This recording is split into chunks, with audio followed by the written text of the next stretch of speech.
Disasters happen in every community, and they come in all shapes and sizes, from a simple incident affecting one community to a major catastrophe affecting an entire region. A hurricane, for example, can cause a massive storm surge and powerful winds, which can lead to flooding, collapsed buildings, fire, loss of power, and other consequences. When these widespread impacts cascade and multiply, we have a catastrophe on our hands. The government will immediately initiate a response to address these challenges. And in the Emergency Operations Center, or EOC, the emergency managers will activate plans to understand the scope of the disaster, to ensure that help reaches those in trouble, and to coordinate police officers, firefighters, and medical teams to make communities safe and secure as soon as possible. There are also a number of non-governmental, community and faith-based agencies and organizations that are active during a disaster and will leap into action and work with the government to provide emergency food, shelter, supplies, and more to those in need. The problem is that there is often little communication between different agencies and organizations serving the same community. And even though they can help one another, they may not be aware of each other's efforts. Without information about the operations of other organizations, they could potentially hurt their local recovery effort by duplicating resources, wasting funding and time, putting field staff in danger, and even directly hindering another organization's work. For example, let's say that we encounter a certain community that's been affected by a disaster, and there are two organizations that have decided to lend a hand and supply much-needed resources.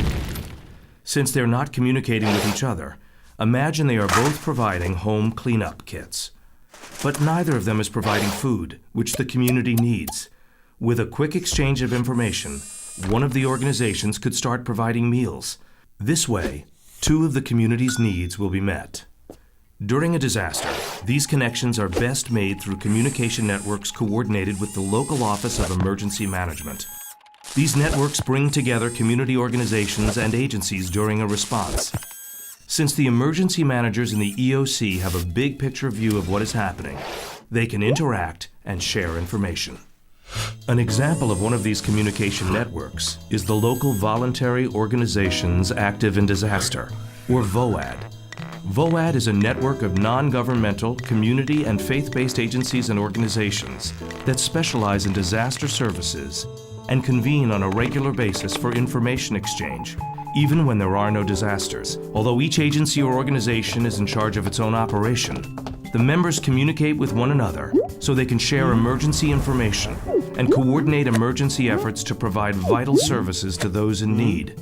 Oftentimes, VOAD has a representative that sits in the EOC with the emergency managers and can help provide critical information on unmet needs and available resources.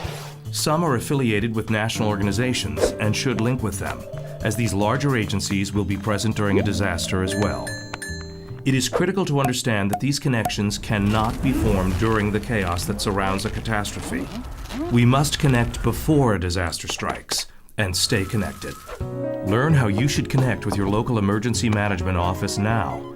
From them, you can obtain accurate emergency information and details on how to volunteer.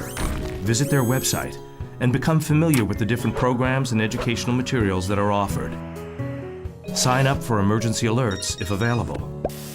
As soon as disaster strikes, check with your local emergency management office to see if it's safe to go into the affected zones, and then determine how you can join the team and help your neighbors. You should also become familiar with the VOAD in your jurisdiction and introduce yourself and your organization or agency so that when disaster strikes, you can be an effective part of that response. To make our communities as safe and secure as possible, we need to bring together all of our resources, connecting our government partners and responders to our professional and voluntary non-governmental agencies active during a disaster, as well as to our neighborhood-based community groups. When we do that, we create an emergency team that has the best experience, the best equipment, and the best local knowledge to deal with any disaster of any shape or size.